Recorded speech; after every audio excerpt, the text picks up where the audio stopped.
Hello and welcome. I'm actually quite excited for this here video as it is my first tutorial on my channel, and as it is my first tutorial I find it quite difficult picking what I was actually going to do a tutorial on, because at the same time I wanted to keep it quite simple for the first one, but then at the same time not too simple and not too boring. So I figured I would start off with the core fundamental of every Minecraft world, which is the iron farm. Everyone needs one, and I figured I would give my own spin on the iron farm and try and introduce people to not only a bit more of a technical side, but make it so the less technical players can get a bit more of a bridge into the technical world of Minecraft. So it was a bit of a challenge to come up with one, but I have it done. This iron farm that we will be making makes 475 iron per hour to 485 iron per hour, which is not bad at all for Minecraft Bedrock Edition. It's a pretty good starter farm. And I'm going to re-emphasize what I just said at the end: Minecraft Bedrock Edition. This farm is only for Minecraft Bedrock Edition. The reason why I'm emphasizing that is there's a lot of misguidance between the two communities, and people do not reiterate what the farm is for, or they try and say that a Bedrock farm works on Java or a Java farm works on Bedrock. That's not true. They don't. It's lies. They're completely different mechanics. None of them are, barely any are the same.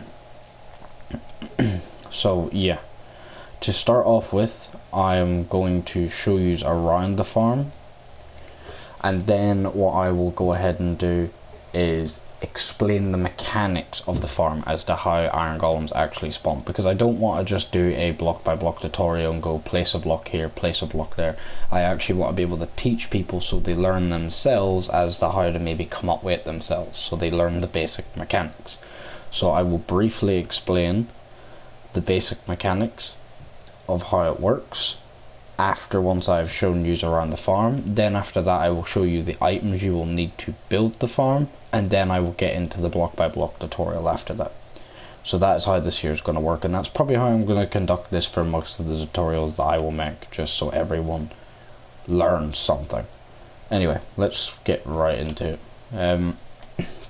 This here is the iron farm. Here it is my multi-stack portal farm.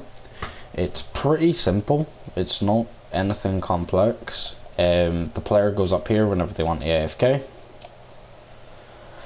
The villager pods are quite compact away on the side, quite nice and quite pretty.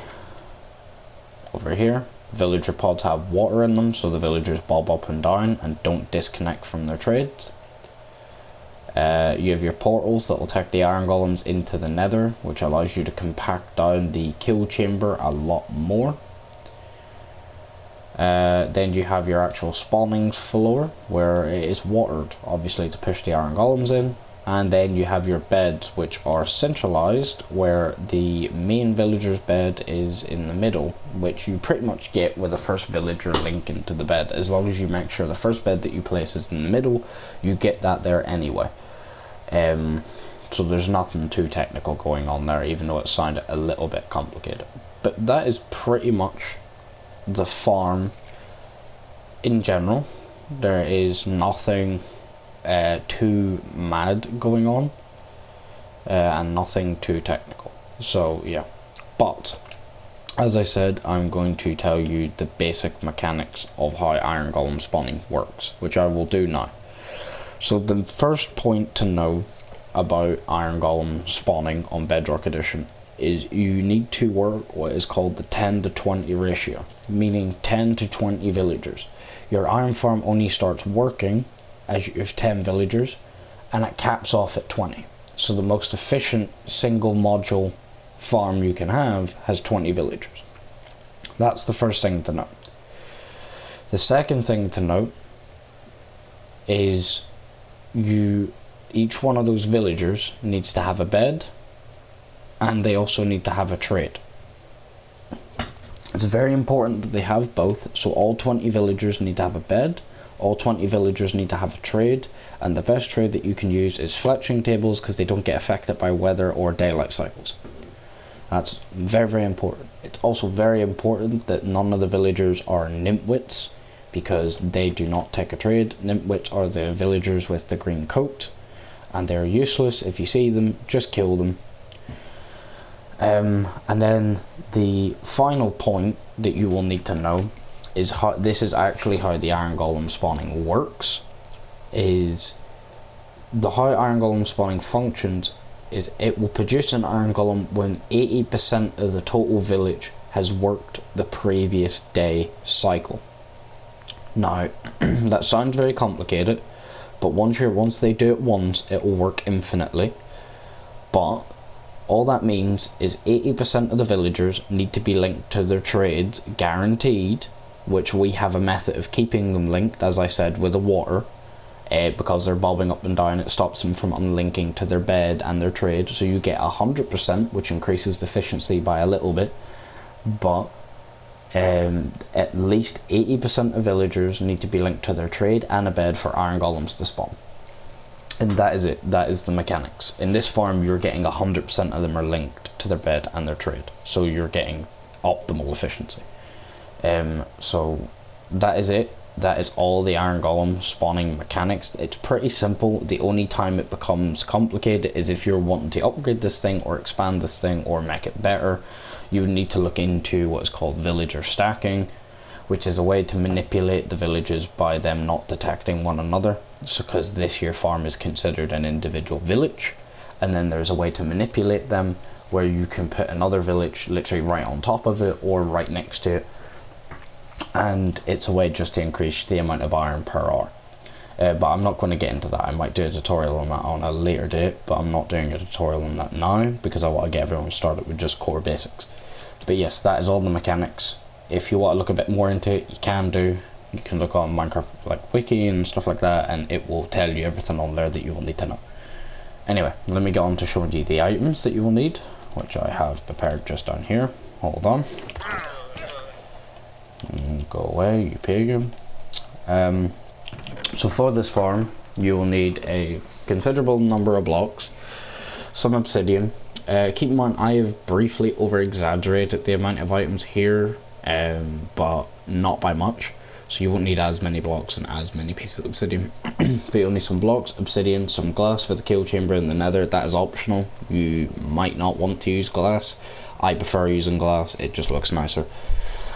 You'll need some signs, some campfires, some lava for the kill chamber, some water to water your layers. I would recommend having more buckets than this, because it will make whenever you're inside survival, it will make water sourcing the layers a lot less jarring. But 2 would also work perfectly fine. Then you have you'll need your hoppers, your chests. You will actually need an additional 2 on top of this, but I think that's kind of just self-explanatory. Because I only put 2 here because you can do whatever collection system you want on the end of this. I'm just going to be doing the most basic one possible. Some scaffolding so you can get up to the AFK spot and get around the build if you want it. That's optional. Slabs for spawn proofing, flint and steel to light the portals, some beds for the villagers, the trades. Make sure you have fletching tables because they are the best. I know some people use other ones and that is perfectly fine. I just prefer fletching tables. And some torches for lighting up the underneath, because if you don't have a mob switch as a player where you can turn off mob spawning, you will have a lot of unwanted guests underneath this thing, and while building it and having your shulker boxes and stuff down here, that becomes very difficult as a process, and it is just super unnecessary. So definitely bring some torches. I would honestly say that is a must. But yeah, that is everything you're pretty much going to need. It's nothing too expensive. You can pretty much get all that stuff from a cave and a lava lake. So yeah, it's not that complicated. So yeah, I'm going to go ahead and get into the tutorial now. If there's any questions about everything I have said, please do put it down in the description, or not in the description, in the comments below, and I will read it and I will address it as soon as possible. But yeah, so let's get right into the tutorial now. Okay, right, to start off with, you're going to want to go ahead and grab your scaffolding, your torches, and some blocks and some obsidian. You'll obviously need to carry more because you'll be in set survival, but I'm in creative. So you want to go ahead and put down one piece of scaffolding, and then you're going to want to put out 5 torches. 1, 2, 3, 4, 5. 1, 2, 3, 4, 5. You're wanting to do this here for all 4 sides of that piece of scaffolding. 1, 2, 3, 4, 5. And 1, 2, 3, 4, 5. This is just to prevent unwanted mobs spawning underneath. Then you're going to want to go up by 10. That is including this here piece of scaffolding. So that's 1, 2, 3, 4, 5, 6, 7, 8, 9, and 10. Then once you're at the top, you're going to want to put a, obviously whenever you're in set survival, you'll have to jump and place it, but you're going to want to put down a piece of obsidian on top of that there scaffolding. Okay, now once that there is done, you're going to want to go out by 2, 1, 2, on one side of that piece of obsidian, put down a piece of obsidian. You're going to want to go out 1, 2 again, put down that piece of obsidian, and then go down 1, 2. Now how you'll know this here is right, it should be 8 blocks, so 1, 2, 3, 4, 5, 6, 7, and 8. Okay, and then you're going to do the same thing on this side, so 1, 2, obsidian, 1, 2, obsidian, 1, 2. Okay, then off the side of this, you're going to want to go out 10, not including this here one. So 1, 2, 3, 4, 5, 6, 7, 8, 9, and 10. You're going to want to put a block and then pillar. Okay, then you're going to want to do the same thing on this side. So 1, 2, 3, 4, 5, 6, 7, 8, 9, and 10, and then block, then pillar. Okay, so now you should have something that looks like this. Then what I want you to go ahead and do is fill it all in, and that is just the floor. So you want to go ahead and fill in every single block. So go ahead and do this. Now it's important to note whenever you're building out the obsidian, make sure you pillar and make sure these here blocks do not meet. So go ahead and build your platform. I'll get back to you once I've done mine. Okay, now you should have something that looks like this. You should have 5 portals, they should be all pillared up, and you should have your little 2x2 platforms. Now what you're going to want to go ahead and do is build up 4 including this block, so 1, 2, 3, and 4, then block, and then you're going to want to go ahead and link up your pillars. So you want to link up your portal just like this. So your portals should be like that. You're going to want to go ahead and do that there for every single one. Make sure you put the block in the corner at the top of the portal. There's no particular reason, it just makes it more even, makes it easier to put down the beds inside the long run. Not to mention, it also makes it look much prettier inside the long run of the farm. So I will go ahead and skip to the part where I have this here done right now. You should have something that looks a lot like this.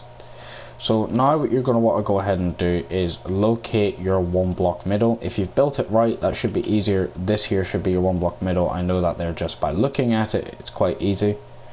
And then you're going to want to go to your middle portal and put a block there. Now just leave that there block there. It's just to note where your first bed is going to go. Your first bed will be going off the bottom side here, like or here. We'll get to that there in a minute, but it's important to make sure that block is there just to mark it in the long run. Now what you're going to want to go ahead and do is build up your side support walls using whatever block it is that you want it to do them with, and you're going to want to make sure you fill in the gaps for each of the portals like this, and go ahead and go the whole way around with this. So you're going to want to make sure you fill in every single gap. So you should have something like that. Now you're going to want to go ahead and get whatever slab or spawn proofing thing you're going to be using. I would recommend using slabs, and you're going to want to make sure you put slabs on top of every single support block you just used. So I will skip to the part where I have that done. Okay, so now you should have something that looks a lot like this. Okay, now we're going to be coming to this middle block. You're going to go and put a block underneath the portal and put a row of blocks there, and then a row of blocks there, and break this block. Now you're going to come out 4 from here, so 1, 2, 3 and 4, and then same thing on that side. Then you're going to come out 5 from here, so 1, 2, 3, 4, 5. You should have a row of 10 blocks, so 1, 2, 3, 4, 5, 6, 7, 8, 9 and 10. And then you're going to build the identical thing on the other side here, like so. Okay, now you're also going to want to remove this here block and put a piece of scaffolding and build up 10 blocks from this piece of obsidian. So 1, let me get inside of it, 2, 3, 4, 5, 6, 7, 8, 9 and 10. Then you're going to want to take some of your glass, go up the scaffolding, and then you're going to want to go ahead and build this here kind of shape, like so. Put a temporary block, that, and then remove that, and you should be fine. Just go ahead and drop down, and that is your AFK player box done. This is your bed glaze done, and now you're 70% of the way finished. Now it's important to note that you're going to want to once again locate this middle portal. You're going to want to come off the side here where you have this here block, and you're going to want to place 1 block there, 2 blocks there, 2 blocks there, temporary block there, and 2 blocks there. So you should have this kind of tube formation. Then you're going to want to build an additional 2 on top of that, like so. And then you're going to want to go ahead and grab your water and put it at the bottom of the chamber, like so. So you should have something like this now, and you're going to want to go ahead and do the same thing on the other side. Just like that, you should have now something that looks like this. These here glass blocks are majority temporary. I'm just using them so I can visually see what's going on. Now if you are inside survival, for this part you would want to have your villagers in the nether so you can transport them easy, or you would have to bring them with minecart and rails. That is up to you to figure out, but how I would do it if I were you, I would have your portal on the edge of here like this, wall it all in, and just push them off into here where they bob up and down. That's how I would do it. And then because of how close this is, the portal that's in the nether should link to this here side as well, and then you can do it simultaneously. So you would have your villager breeder with the villagers get sent to the nether, transport them to where they need to go, bring them through this portal and push them off in. But obviously I'm in creative, so I have the ability to just put them in by hand, which is what I'm going to go ahead and do. So you're going to want to make sure you get 10 villagers in this here tube, like so. So that's 2, 3, 4. Make sure there's no babies. Obviously you can breed them in there with babies, but because I'm in creative I'm not going to have any babies. So that is 4, 5, 6, 7, 8, 9 and 10. Make sure you also have no nitwits, so no green coats. And then what you're going to want to go ahead and do is go ahead and put a block above that, and then you can remove all of these here blocks now. And then what you're going to want to go ahead and do is grab your beds, and you're going to want to go ahead and put a bed here first. Right, now you know that's going to be the center.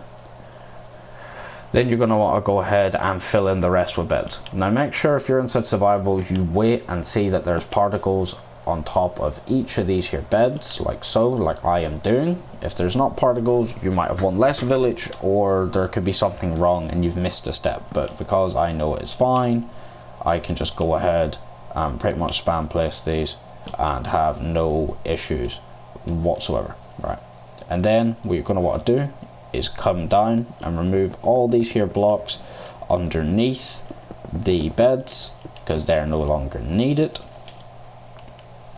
Then you're going to want to grab your fletching tables. You will only need 10 for this here part, you're going to want to go ahead and put a fletching table there, fletching table there, fletching table there. So now you should have 3 fletching tables placed. That's fletching table number 4, fletching table number 5, fletching table number 6, fletching table number 7, fletching table number 8, fletching table number 9, and then you can go ahead and put a fletching table number 10 right here. Okay, and you should have something like this here layout. Well, not right here, but we're going to leave it there for now because we will need to get it to the block that is above their head, but it will get left there for now. It will be getting moved because he needs to be able to access it, but it can get left there for now. Now you're going to want to go ahead and repeat the same thing on the other side. Now you should have something like this here on both sides. Your villagers in, your beds here with the blocks removed, and your villagers in this side. Now as I said, you're not going to leave this fletching table like that, because what you're going to go ahead and do, you can do it one of 2 ways. You can get the fletching table and just stand here and spam place, but that becomes difficult. So what you're going to want to go ahead and do is put your fletching table as this here block, come up 2, and if you have a piston, that's fantastic. You're going to want to place that there, piston, then put a redstone block which will move it down, and then you're going to want to move it down again like so, which will allow him to be able to access that, which will keep them all in quite nicely. And then you do the same thing on this here side. So you want your fletching table to be placed here, you want your piston to be placed there, and then you just want to redstone block that so that there is placed in nicely on that there side where it is tucked away nice and neat on the side like so, which means you could go ahead and get rid of that. But yeah, you can leave it like that, and then now what we're going to go ahead and do is light our portals. So I'm sure everyone just said light portals, so I'm just going to skip to that being done. So now you should have something like this: villager pod, portals, beds, AFK chamber, villager pod, and then your portals are lit. That's what you should have right now. Now it's just a matter of adding the few finishing details. So you want to go ahead and water the side so the water is facing into the portal, so it's flowing this way. Same thing on this here side, you want to make sure that the water is flowing in towards the portal, and then you want to make sure that the water is facing in towards the portal again. Okay, now it's important to note, whenever you're inside survival, you would build off the side here and build yourself a little infinite water source. For anyone who doesn't know how to do that, even though I'm sure most of you do, place a little square, place a ring around the square, and then you're going to want to put water in that corner, water in that corner, and that will allow you to take out water with your bucket and go along. But there'll be no need, because once you have a couple placed in on this here line, you can pretty much take from every other block, because this will now be infinite water sourced. Now what you want to do is come to this here side, water off that, and then water off this, and then water off that.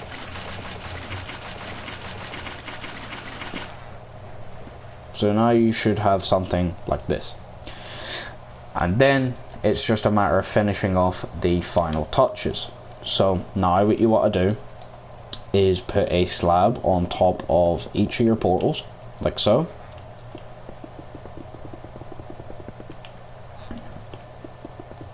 and you want to make sure that you just put your blocks around the side like this. Don't try and replace that scaffolding, because obviously you will need to be able to access your AFK chamber, so don't break it.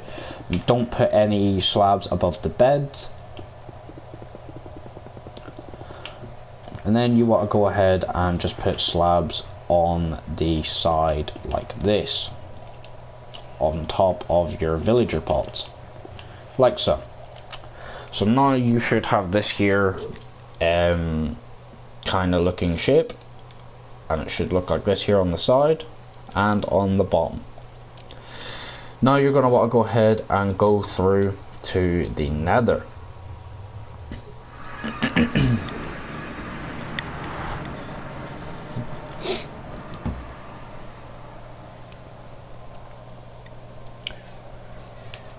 There you go. So now, as you can see, I have a portal here that I've kind of already sort of prepared beforehand, but you want to go to the nether like this, and then you want to once you have your portal here, you want to go ahead and grab your glass, put a couple of glass behind your portal. Now I'm going to side note quickly, if there's land that's in the way of this, because you do need to go down, get rid of it, mine it away, or if yours is floating like mine, great. If it's not, then just chop it away. So place 3 glass along the bottom, or 4 glass along the bottom, and just go the whole way up like so.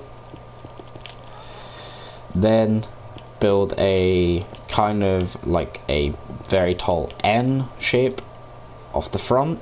You're going to want to come out another one, and then you're going to want to come out one more from that. So now you should have 3 layers deep. Then you're going to want to play and fill in this here front. So just place your two layers of 2 and just keep on going up that way. Okay, so now you should have this here kind of hollow tube. Now you're going to want to come down by about 3 to 4. So 1, 2, 3 and 4. I would always recommend coming down 4, but it can be 3 to 4 depending on your land, terrain and height of your portal. But I would recommend coming down 4. It allows you to fit everything in quite nicely.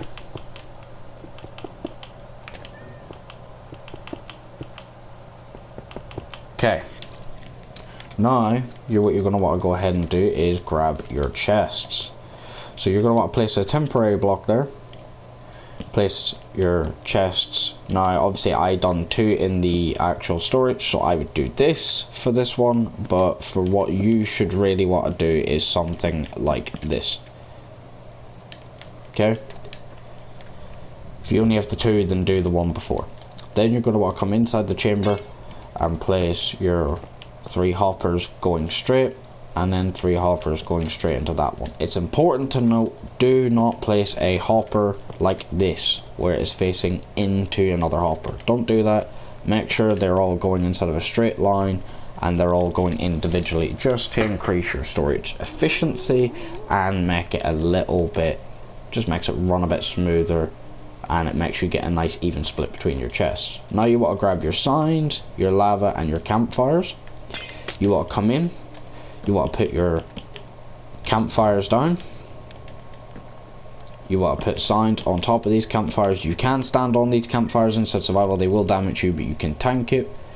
Then what you want to go ahead and do is place your lava on top of this. Now obviously I'm in creative so I can do it a bit better, but what I would recommend you to do inside survival is come up here like so, so box that there all in, come up by 2 and place your lava in from this here part. So place in your 4 buckets of lava so you have a nice little source, and that is it done. That is your kill chamber done. The campfires for the cats, the lavas for the iron golems, and it helps deal with everything. Now there's one little final thing that you can add to this here to upgrade it. You could portal slice the portal so they fall at the bottom. I'm not going to get onto that in this here tutorial because then that it's going to be a bit complicated, but you can use buttons that you can put on the side here and the side there. This will attract the mobs to walk off whenever they are bumping each other and are stacking on top of one another, and that there is pretty much the kill chamber done. Now all we need to do is build a portal to access this here area. So what we're going to go ahead and do is, you can put this here portal wherever you like. Could be here, could be here, but I'm going to give you the basics as to how you would do this. So this here's my portal. I would take a photo of these here coordinates. Then I would build a portal here or wherever I want it to be positioned. So for example, like over here, I would take a photo of these here coordinates. I would come back through to the farm. which this here portal takes me here, but that's not the point. You would come back to the farm, which is over there. There we go. Now yours would take you back to the farm. Obviously I had that portal set up beforehand. And then this here, now once you come back to the farm, you get your coordinates that you have and you divide them by 8 each one, and or times them by 8 because it's already in the nether, and then you will build the portal accordingly to whatever coordinate it is. So that is how you would work out that.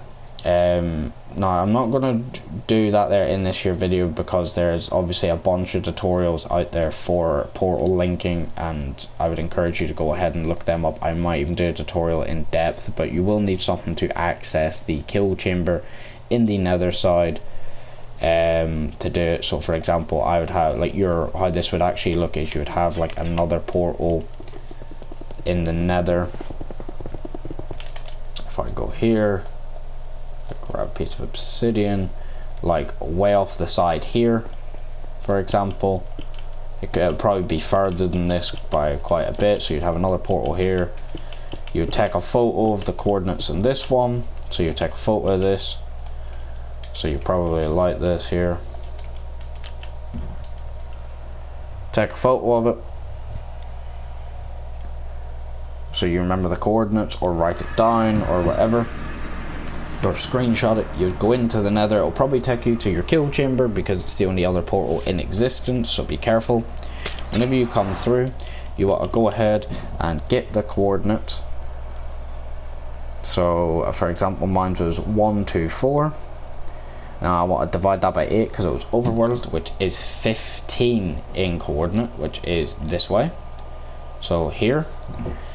And then my last coordinate was 61, so 61, and it was positive, so I want to divide that there by 8, which is 7, so I need to go over here to 7, so right here. Okay, and then I want to just go ahead and put my obsidian, so this here is my exact coordinate, and then I want to just go ahead and build this up, and there we go. That will be it linked because the coordinates are exactly matching. So whenever you're done AFKing, you would just come through the portal at the farm over there, and then you would come through this here portal here. Now keep in mind, if you don't see iron golems spawning instantly in your farm, that is fine, that's okay. They just need to work the previous day. It can take anything from 10 to 30 minutes before you see an iron golem, but once they start spawning, they don't stop spawning, so you're all good. And that is pretty much everything. So yeah, I maybe add a couple final details, but for now that is everything. You've completed the farm. So if there's any questions, please put it down inside the descriptions below, in the description below. If there's anything I can improve on, I'm open for criticism, so please let me know. And then also let me know what you would maybe like to see me try next. I'm definitely open for suggestions. Anyway, love you and leave you. Peace.